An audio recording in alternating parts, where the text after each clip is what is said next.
Shadowverse video, I wanted to do a card review on the additional cards coming up in the mini expansion. Of course, your boy doesn't have a card review. I don't know why Shadowverse doesn't give me a card review. I feel like I've been doing Shadowverse videos for such a long time. As a Control Force player, you're going to have quite a full hand unless you're really grasping for air. Alright, next off we have Djerba, the Dragoncraft legendary.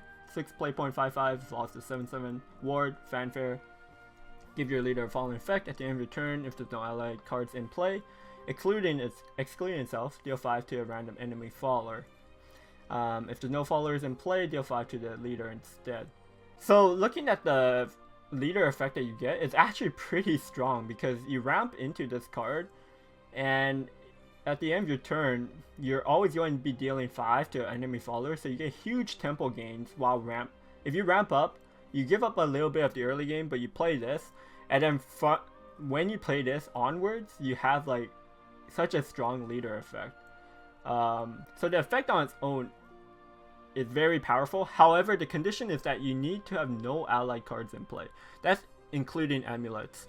So if you have like a Naturian Great Tree on your board, this effect doesn't go off. So if we see what's actually getting rotated out next expansion, basically no natural card is getting rotated out. So you lose Draconic Core, but I mean, you can live without Draconic Core. So I think Natural Dragon is still going to be one of the more powerful decks because you can still play Nam, you can still play Natural Dragon. And with that in mind, you're most likely always going to have something on your board. So Djerba's effects, you're not really utilizing Djerba's effect too often. And you wouldn't play this in your Natural Dragon. So that kind of cuts out the viability of this card. Looking into the long run and looking at other archetypes in Dragon, they have like Ramp Dragon that this card could be playable in, like Evil Ramp Dragon with the Zeus package. This card might be good in that deck, especially because you won't have like the trees in your way. You ramp up, so you could play this card early, and yeah, so this card is decent in Evolved Dragon, I think, and I think that's the kind of deck that you're going to be playing this in. We're not losing Zeus, right? Yeah, we're not losing Zeus, so yeah, I think this card is a very solid card. By the effect is on its own and the card, isolating the card by itself, I would give it like a 4 out of 5 again, just because the effect is super powerful. It's Dragon, you could ramp up into it, play as early, and just have a very powerful leader effect. But just because you can't play it in Natural Dragon, that's how it loses its rating, I think. Alright, next up we have Shadowcraft Golden card, Sarcophagus Wraith. 3 play point 1/2, evolve to 3/4. Fanfare, summon a Fabled Treasure. Enhance 6, summon a Profane Resurrection, evolve this follower. So let's look at what a Fabled Treasure is, because you get this for playing at 3. When an allied follower is destroyed, destroy this amulet. Last words, draw 2 cards. Restore 2 defense to your leader. Gain 2 shadows. Hey, that's pretty good. If you get Profane Resurrection, do you get both? Okay, so you get both when you enhance 6. When an ally follower is destroyed, destroy this amulet. Summon a Lich and a Zombie. So you get 4/4 and a 2/2. Okay. So let's see what we lose in Shadowcraft. Nothing. Okay, we lose Shadowerse, we lose Anya. I mean, Anya's not played too often, Shadowerse is not played too often. So I mean, basically you could still play Hades Shadow. Hades Shadow is probably like the strongest Shadow deck at the moment. There's like Natural Shadow too, but it's kind of slow. And whatever Shadowcraft support again in the next expansion, but for the mini expansion wise, this card into Hades Shadow is pretty good because the Fabled Treasure, like you have a bunch of droids on your board all the time as Hades Shadow, right? So when you get this out, it procs very easily, and so it gives you more card draw, which you want, more defense, more healing, which you want, and more shadows, so it builds to your Hades. So overall, this card is very solid for Hades Shadow. Will make the deck great. Not really. It's not like it's not going to make the deck. I think it's just a decent support card. So in the next expansion, maybe we get even more support to make Hades Shadow like broken. In that case, yeah. But for now, I would have to give this card like just by reviewing the card by itself, the effect is very good. 3 play point 1-2 though. The thing is that when you play it, you're not gaining much tempo. It's kind of like it's definitely a lot of a slower card. With that, because 3 play points for 1-2, it's just, yeah, it's really slow. So I would have to give this card like 3 out of 5, I would say. I'm a little bit harsher on this, but just because it's like it's a very solid card. It's a very good support card for certain decks. It's just that it's really slow right now in the meta, so it's not going to really improve Shadowcraft right now. It's going to improve the deck in general, but it's not going to improve the deck in the meta. So yeah, I think this card, very good card, very solid card. You're going to be playing 3 copies of it, I think, but it's just going to be a 3-star. Just because 3 costs for 1-2, stats is very bad. And very slow just to gain like some cards and building towards your win con.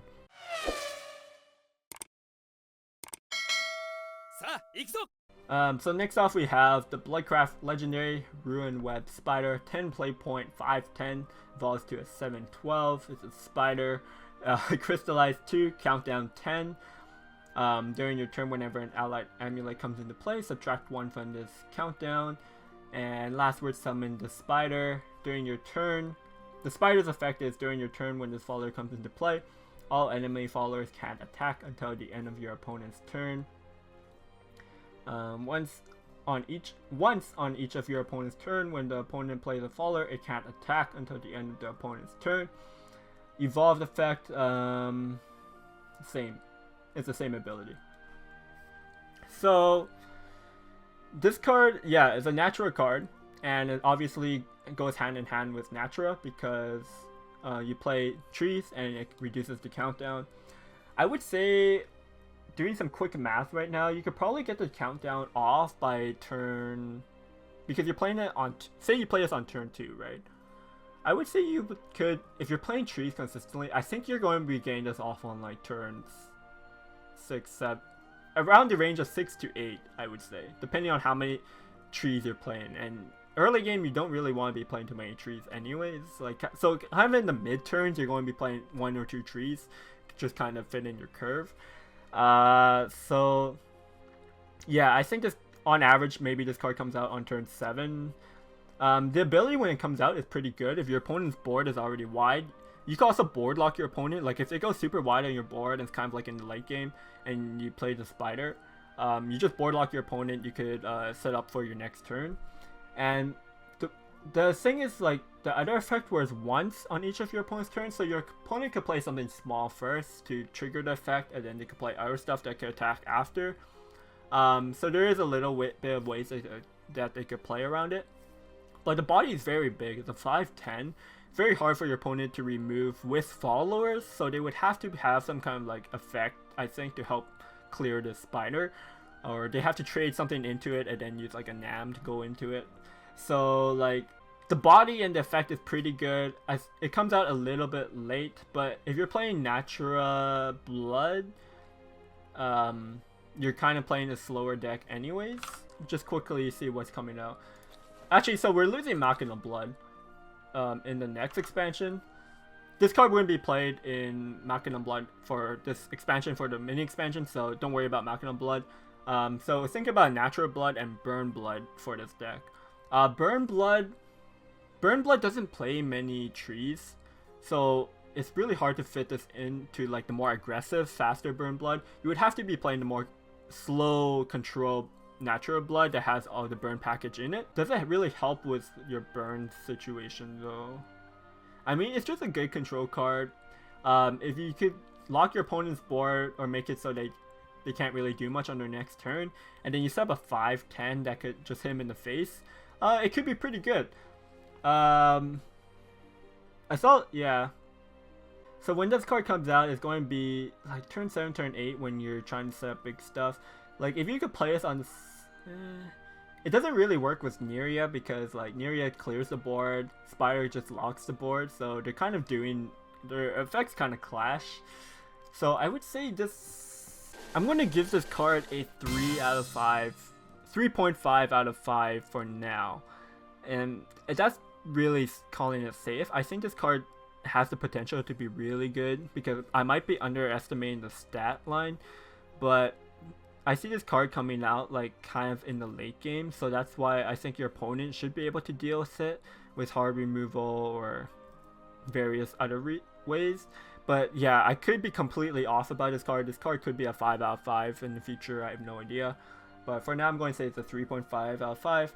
I don't think it's going to have much of an impact when it first comes out. But when rotation comes in with the new expansion, Machina Blood gets rotated out, I think this card is going to be a lot more viable, so it could be better then. So I'm being safe here by saying 3.5 out of 5. But I think it has potential to be better. I don't think it will get worse, because it's only going to get better because Machina Blood is going to get rotated out. Alright, so next off we have the Haven Legendary. So 5 play point 4/4 goes into 6/6 Garuda, Wings of Paradise. Fanfare, randomly put one of the highest cost amulets and followers, excluding itself, that costs X play points or less from your deck into play and activate their fanfare effects. X equals to the number of allied amulets destroyed this match. Okay, so they're trying to push more Amulet Haven again. They're always giving Amulet Haven some kind of stuff, but the deck still just doesn't see much play. But 5 play points, I would say on average you're going to be getting like a 4 cost card out. You could actually get it higher if you're playing Natura Haven though. So if you're playing Natura Haven, you could get something big come out of this, because Natura Haven actually you're cycling trees a lot. So looking at what we lose from Haven, we're basically losing the Machina Haven that we currently see. So yeah, no more of that Machina Haven stuff. So yeah, you could play this in Natura Haven, I think, or some kind of Amulet Haven. I don't think Amulet Haven is going to be good yet with this mini expansion. With the next expansion, we might get more amulet stuff, so that might be a thing. Because they do activate the fanfare effect, so if we get some good amulets with fanfare abilities. Right now, the amulets don't have like fanfare abilities. Most of them have last words, so that effect isn't that great with the Garuda. So I think this card in Natura Haven could be pretty good, because you're going to get your amulets count up pretty high. So you could probably tempo out, like, you could get like big swings on your board. You could get an amulet, maybe you just get like a golden bell, whatever, or like a Meowscarce. But then you also get like another 4/4 body or something on turn 5. It's actually pretty good. So I think this card, I actually think this is a really good card in Natura Haven. It's just that Natura Haven is not a good deck, but this might make the deck good again. I'm going to give this card a 4.5 out of 5 stars. Like, again, I think this card is very good in the right decks, like Natura Haven or Amulet Haven in the future. It's just that right now we don't have good fanfare amulets that this card could really utilize well.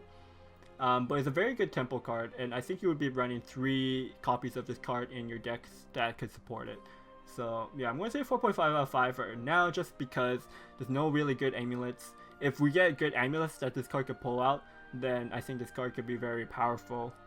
But yeah, I think it's a 4.5 out of 5. My voice is dying here, but the last card we have so far is the Bloodcraft card. It's a golden card, Laser Shell Tortoise. It's a 1/5 for 5, evolves to 3/7, Machina and Natura. Put a Machina or Natura follower from your hand into play. Give a rush and the following effects. At the end of your turn, return this follower to your hand. Okay. Does it activate fanfare effects? I don't think it does, right? Fanfare effects is you have to, you the player are playing it. Alright, just double check. Yeah, fanfare effects is when you play it. So because the tortoise is playing the Machina, or because the tortoise is playing the follower from your hand into play, it won't trigger fanfare effects. So you can't cheat this with NAB. It won't work. That'd be insane otherwise. If this triggered fanfare effects, it'd be an instant 5 out of 5. But yeah, because it doesn't, it really is that you're just playing a body so that it has rush and so you could trade into something. So seeing that what's getting rotated out here, we're actually, I mean, we lose Xion, we lose Gilius. Gilius would have been really good for the tortoise, because when it takes damage you summon a droid. It's like actually just meh, honestly. We have this Baphomet, which it's not the fusion version, so it's not really relevant unless you want to play this early and then evolve it. But yeah, nothing relevant that's getting rotated out here. So this card could be played in your Machina portal deck, like your Scan portal, or yeah, I mean, it's just that right now Machina portal is not good, and because this is 5 play points itself for 1/5, just to give a follower rush, it's very mediocre. I will give this card a 1 out of 5 stars, just because I can't really see it being good. Like Machina portal cards, first of all, aren't big bodies except for Gilius, so this card really, like, you're only playing it with the Gilius, or you could play it with like a Nam or something just to get a free trade. But I feel like you could just be doing more, and this card, yeah, just very underwhelming in my opinion. So I'm giving it a 1 out of 5 stars. I could be wrong on it, but right now I'm not too impressed. So yeah, that was all the cards that we have so far. They're going to be reviewing more cards by the time I get another Shadowverse video in. But I hope you guys enjoyed the review, and if you guys agree with me or disagree, please let me know in the comments down below. Which cards are you? Also let me know what cards you are most excited for and what decks you expect to play with the mini expansion, which decks you think will be good, which decks won't be good. And yeah, if you enjoyed this kind of content, make sure you give the video a thumbs up so I could do more reviews in the future. Subscribe if you haven't already. And yeah, thanks for watching. I'll see you guys next time. Peace.